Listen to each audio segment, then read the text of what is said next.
बिस्मिल्लाहिर्रहमानिर्रहीम। अस्सलाम वालेकुम। वेलकम टू माय चैनल दावत इस्लाम। मैं हूं आपका दोस्त शफकत अली ऑफिशियल। उम्मीद करता हूं कि आप सब लोग ईमान के आला दर्जे पे होंगे। सूरत हूद के या नंबर 46 का दरमा जवाब में इरशाद हुआ, ऐ नूह, वो तेरे घर वालों में से नहीं है, वो तो एक बिगड़ा हुआ काम है। सूरत हूद आयशा नंबर 49। ये ऐसा ही है जैसे एक शख्स के जिस्म का कोई अज़ा सड़ गया हो और डॉक्टर ने उसको काट फेंकने का फैसला किया हो। अब वो मरीज डॉक्टर से कहता है कि ये तो मेरे जिस्म का एक हिस्सा है, इसे क्यों काटते हो? और डॉक्टर उसके जवाब में कहता है कि ये तुम्हारे जिस्म का हिस्सा नहीं है क्योंकि ये सड़ चुका है। इस जवाब का मतलब ये ना होगा कि फिल वाक़या वो सड़ा हुआ अज़ू जिस्म से कोई ताल्लुक़ नहीं रखता, बल्कि इसका मतलब ये होगा कि तुम्हारे जिस्म के लिए जो अज़ा मतलूब हैं वो तंदुरुस्त और कारआमद अज़ा हैं, ना कि सड़े हुए अज़ा जो खुद भी किसी काम के ना हो और बाकी जिस्म को भी खराब कर देने वाले हो। लिहाजा जो अज़ू बिगड़ चुका है वो अब इस मकसद के लिहाज से तुम्हारे जिस्म का एक हिस्सा नहीं रहा जिसके लिए अज़ा से जिस्म का तल्लक मतलूब होता है। बिल्कुल इसी तरह एक सालिया बाप से ये कहना कि ये बेटा तुम्हारे घर वालों में से नहीं है क्योंकि अखलाक व अमल के लिहाज से बिगड़ चुका है, ये मानी नहीं रखता कि उसके बेटे होने की नफी की जा रही है, बल्कि उसका मतलब सिर्फ ये है कि ये बिगड़ा हुआ इंसान तुम्हारे सालिया खानदान का फर्द नहीं है, वो तुम्हारे नस्बी खानदान का एक रुकन हो तो हुआ करे, मगर तुम्हारे इखलाकी खानदान से इसका कोई रिश्ता नहीं। और आज जो फैसला किया जा रहा है वो नस्ली या कौमी नज़ा का नहीं है कि एक नस्ल वाले बचाए जाएं और दूसरी नस्ल वाले गलत कर दिए जाएं, बल्कि ये कुफर ईमान की नज़ा का फैसला है जिसमें सिर्फ सालिया बचाए जाएंगे और फासिद मिटा दिए जाएंगे। बेटे को बिगड़ा हुआ काम कहकर एक और अहम हकीकत की तरफ भी तवज्जो दिलाई गई है। ज़हरबैन इंसान औलाद को सिर्फ उस लिए परवरिश करता है और उसे महबूब रखता है कि वो उसकी सलब से या उसके पेट से पैदा हुई है, कतई नज़र इससे कि वो सालिया हो या गैर सालिया।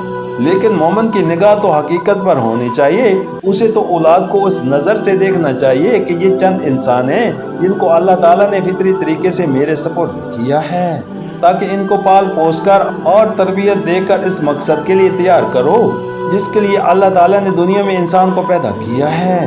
अब अगर उसकी तमाम कोशिशें और मेहनतों के बावजूद कोई शख्स जो उसके घर पर पैदा हुआ था उस मकसद के लिए तैयार ना हो सका और आपने उस रब ही का वफादार खादिम ना बना जिसने उसको मोमिन बाप के हवाले किया था, तो उस बाप को ये समझना चाहिए कि उसकी सारी मेहनत और कोशिश ज़ाया हो गई। फिर कोई वजह नहीं कि ऐसी औलाद के साथ उस दिल बस्तगी हो। फिर जब ये मामला औलाद जैसी अजीज तरीन चीज के साथ है तो दूसरे रिश्तेदारों के मुतालिक मोमिन का नुक्ता नज़र जो कुछ हो सकता है वो ज़ाहिर है कि ईमान एक फिक्री और इखलाकी सिफ्त है। मोमिन इसी सिफ्त के लिहाज से मोमिन कहलाता है।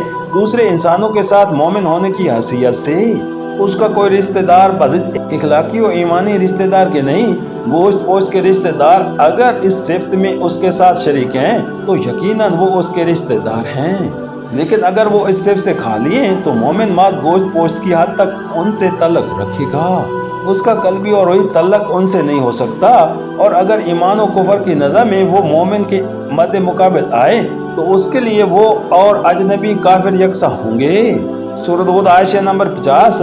इस इरशाद को देखकर कोई शख्स ये गुमान न करे कि हज़रत नूह इस्लाम के अंदर रूह ईमानी की कमी थी या उनके ईमान में जहलियत का कोई शौबा था। असल बात यह है कि अंबिया अलैहिस्सलाम भी इंसान ही होते हैं और कोई इंसान भी उस पर कादिर नहीं हो सकता कि हर वक्त उस बुलंद तरीन म्यार कमाल पर कायम रहे जो मोमिन के लिए मुकर्रर किया गया है। बसा औकात किसी नाज़िक नफ्सियाती मौके पर नबी जैसा आलुल अशरफ इंसान भी थोड़ी देर के लिए अपनी बशरी कमजोरी से मगलूब हो जाता है, लेकिन यूं ही उसे ये एहसास होता है या अल्लाह ताला की तरफ से एहसास करा दिया जाता है कि उसका कदम म्यार मतलूब से नीचे जा रहा है, वो फौरन तौबा करता है और अपनी गलती की इस्लाह करने में उसे एक लम्हे के लिए भी तामिल नहीं करता। हजरत नूह इस्लाम की इखलाकी रफ़त का इससे बड़ा सबूत और क्या हो सकता है। अभी जान जवान बेटा आंखों के सामने गर्क हुआ है और इस नज़ारे से कलेजा मुंह को आ रहा है। या अल्लाह ताला उन्हें मुतनब्बा फरमाता है कि जिस बेटे ने हक को छोड़कर बातिल का साथ दिया